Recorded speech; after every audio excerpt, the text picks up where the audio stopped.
अजय शाह आपके पास आ रहा हूं। झारखंड सरकार के मंत्री इरफान अंसारी का बयान आपने सुना होगा। वो कह रहे हैं कि आरएसएस मानसिकता वाले लोगों का काम है, कट्टरपंथी विचारधारा वाले लोगों का काम है। उत्तर प्रदेश में जो हो रहा है वो हम झारखंड में नहीं होने देंगे, झारखंड को यूपी नहीं बनने देंगे। जी बिल्कुल, इरफान अंसारी जी ने बिल्कुल ये सही कहा कि कट्टरपंथी सोचों का ये जो है सब कुछ इसके कारण हो रहा है, कट्टरपंथी सोच इसके पीछे है। पर उन्होंने अननेसेसरी यहाँ पर आरएसएस को ब्लेम कर दिया। मैं इस घटना के थोड़ा सा विस्तार में जाऊंगा, थोड़ा बैकग्राउंड में जाऊंगा ताकि पिक्चर क्लियर हो जाएगी। जैसा कि आपने जो ओपनिंग रिमार्क्स में कहा कि संबल पार्ट 2 झारखंड में खोने की कोशिश हो रही है, झारखंड में अपना खुद का एक संबल है। मैं आपको 10 जून 2022 की घटना याद दिलाना चाहूंगा।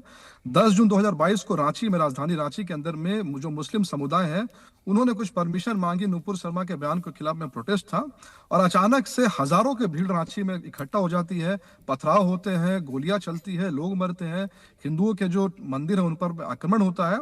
और उस घटना के बाद में 20 लगभग जो है अभियुक्त बनाए जाते हैं और हजारों लोगों पर जो है अज्ञात के रूप में केस किया जाता है। लेकिन आपको जानकर आश्चर्य होगा कि लगभग 3 साल बीत गए हैं पर आज तक उसमें कोई भी एक जो है सशक्त गिरफ्तारी नहीं हुई है। कुछ लोगों की गिरफ्तारी हुई, खाना पूर्ति के लिए उसको बेल पर छोड़ दिया गया। उस घटना का मास्टरमाइंड कौन है आज तक मालूम नहीं चला। और यही बैकग्राउंड है कि झारखंड में जब भी कोई ऐसी घटना हुई है पिछले 5 सालों में, तो उसमें दोषियों को बचाया गया है, जिससे आने वाले समय में जब भी कोई ऐसी घटना होती है, मैं मणिशंकर जी से आपसे ये सवाल लेना चाहता हूं, क्यों आपको ऐसा लग रहा है कि बीजेपी और आरएसएस वालों ने इस हिंसा को अंजाम दिया है? नहीं, सबसे पहले तो मैं एक सुधार कर दूं कि ये हजारीबाग की घटना नहीं है। हजारीबाग जिले में इचाक प्रखंड है, उसके डुमरौन एक गांव है, उसकी एक घटना है।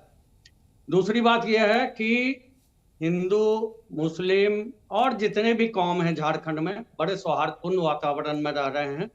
और ये जो कल की दुर्भाग्यपूर्ण घटना है जी, उसमें दोनों तरफ से इसमें कंट्रोल करना चाहिए था। और छोटी सी बात थी, एक लाउड स्पीकर का वो एंगल चेंज करने की बात थी कि जानबूझ करके मस्जिद की ओर इसको दर्शा करके और एक माहौल ऐसा क्रिएट किया गया कि दोनों कौम के बीच में गर्म वातावरण पैदा हो गया।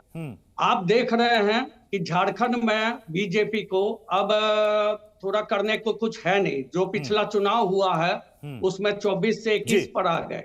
और जो हमारे कार्य हैं, सरकारी कार्य हैं, उसमें भी इनका कोई सहयोग नहीं है। केंद्रीय जो बीजेपी है वो अभी तक 3 महीने आप कह रहे हैं कि ये सब कुछ राजनीति से प्रेरित है, इसलिए जानबूझ करके माहौल को खराब करने के लिए अंजाम दिया गया। जेएमएम के प्रवक्ता मोहन कर्माकर भी हमारे साथ जुड़ चुके हैं। मोहन कर्माकर जी, हजारीबाग से बीजेपी के सांसद मनीष जायसवाल का बयान आपने सुना होगा। वो क्या कह रहे हैं?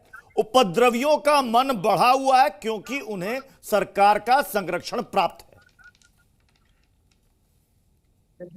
आज ये घटना जिस तरह से यहाँ पर हुई है, खैर इस तरह की घटना नहीं होनी चाहिए, उसकी हम निंदा करते हैं। लेकिन आप जानते हैं कि जिस तरह से भाजपा का झारखंड राज्य में सुपड़ा साफ हो चुका है और अभी उसका मानसिक संतुलन खो बैठे हैं। उसके जितने भी नेता झारखंड के हैं, लीडर है, चाहे जो भी है, सारे लोग आज ये लोग कहीं ना कहीं से सरकार को ये दागदार बनाने के लिए इस तरह के घटनाओं को, हमको लगता है कि इसके पीछे कहीं ना कहीं इन लोगों की हाथ होगी। लेकिन जहां तक सवाल है सरकार की, सरकार निश्चित तौर पर निष्पक्ष होकर के इस पर जांच कर रही है और जो भी इनके होगा, चाहे लेकिन आपने तो जांच के पहले ही बता दिया, आपकी मंत्री ने कह दिया आरएसएस और बीजेपी वालों का काम है ये। बात तो हम वही कह रहे हैं, बात तो वही कह रहे हैं कि जो भी लोग पर्दे के पीछे है वो बात भी सामने आ जाएगी।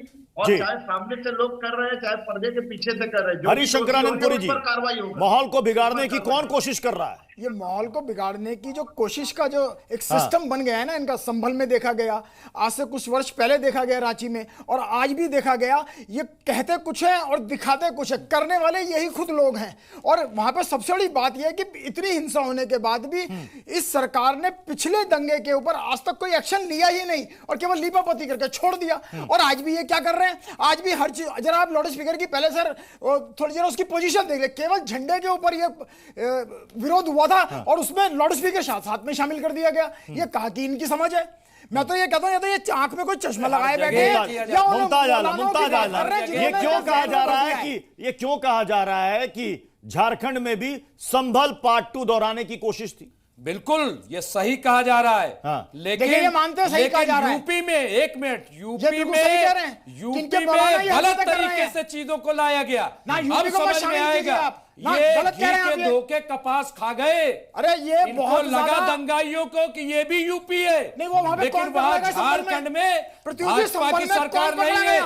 और सारे कौन असली सामने चेहरे आया? सामने आ और आज जाएंगे। यहाँ पे भी जब आखिर इस वक्त बात जांच सामने होगी तो आई समझ ना में आ जाएगा कौन कि सामने क्यों आया। तुम लाउड स्पीकर मस्जिद की तरफ लगाते अरे हो? लाउड स्पीकर हम मस्जिद क्या की तरफ है ही जरूरत नहीं, इस आप तरीके पहले का फुटेज काम तो करना? देखो। झगड़ा आप पहले करवाते फुटेज हो देखो और फिर बात मुसलमानों करने पर वाली। तोपते हो। झंडे ये के ऊपर झगड़ा झारखंड हुआ है। था कि यहाँ झंडा सब लहरा सामने पूरे आ वो भी जाएगा। चौक पे। ये वही झारखंड है वो चौक जहाँ पे पे झंडा लहराने से दंगाइयों का ये स्वागत पोजीशन किया जाता बनेगी। है, जहाँ अरे आप कातिलों क्यों को खून बार-बार माला सबको पहनाई बताना जाती चाहते हैं? आप है। क्या लेकिन चाहते अब हैं? एक ही इनको बार कर समझ लेते में हैं। आ जाएगी। मैं एक ही बार श्रीराज में नाथ जी समझ आपके आया पास आऊंगा, कि लेकिन बहुत उससे पहले दंगा अनंत विजय हो रही है। सर, अनंत विजय सर, आपको याद होगा कि चुनाव के समय में झारखंड की डेमोग्राफी का, अवैध घुसपैठियों का मुद्दा काफी गरमाया था। अब यह मामला सुप्रीम कोर्ट तक पहुंच चुका है और रक्षा राज्य मंत्री जो है, जो कि रांची से सांसद भी हैं, वो भी यही कह रहे हैं कि यह सब काम इन लोगों का है, यह अवैध घुसपैठियों का। तो सवाल है कि किसने यहां पर बसाया, क्यों बसाया, किसको राजनीतिक लाभ मिल रहा है?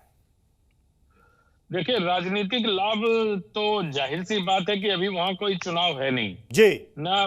अभी चुनाव होके चुका है, हाँ। विधानसभा का और लोकसभा चुनाव भी अभी काफी देर से है। तो लेकिन जिस प्रकार से एक समुदाय विशेष के लोगों को संरक्षण मिल रहा है झारखंड में, उस पर हमें ध्यान देना चाहिए। इस जहां की बात हो रही है, बोलो ना, उस समुदाय संरक्षण पर्टिकुलर नहीं बोलिए, सीधा मुस्लिम समुदाय को जो है संरक्षण मिल रहा है वहाँ पे। 10 साल विशेषकर केंद्र का इशू है। वही मुसलमान जो हमारे यहाँ आया है। जो भी आ रहे हैं ये तो केंद्र आप का सीधा इशू नाम है। लेना सीखिए ना। उनको बोल, एक सेकंड आनंद विजय, एक मिनट आनंद विजय सर को अपनी बात स्वामी कंप्लीट जी, करने दीजिए। स्वामी जी, मुझे अपनी बात बहुत आदर पूर्वक कह रहा हूं आपसे, मुझे हाँ, अपनी मैं बात आपका पूरी समर्थन करने करता हूँ, लेकिन आप खुल के बोलिए ना। आप ये नहीं, पीछे मत आप छुपाइए वर्ड कोई, सीधा बोलिए। एक पर्टिकुलर मुस्लिम कम्युनिटी के कुछ सर, लोग कृपया जो रोहिंग्या मुसलमान हैं, उनसे कार्य करवाए जा रहे हैं। हमें बोलने अरे तो दें, कहे सर। नहीं निकाल रही सरकार। सर, केंद्र का मैं मामला दूसरी ये बात ये ये कह रहा हूं घुसपैठियों कि को नहीं जिस साझा प्रकार- किया। एक सेकंड पहले उनको बोलने दीजिए। केंद्र के एक सेकंड आनंद विजय सर बोलिए। बार करें उनको, कहे नहीं कर रही, बार बार एक सेकंड आनंद विजय सर जिस जल्दी। प्रकार प्रत्युष जी, वो जिस प्रकार से उस विद्यालय में 1.5 साल पहले एक मीनार मस्जिद नुमा बना दी गई, जिसको लेकर विवाद बढ़ता गया हिंदू और मुसलमानों के बीच में, दोनों समुदायों के बीच में। मूल में कोई जाता नहीं है। सारे राजनीतिक दल छोटी बड़ी घटनाओं पर राजनीतिक रोटी सेकने का प्रयास करते हैं।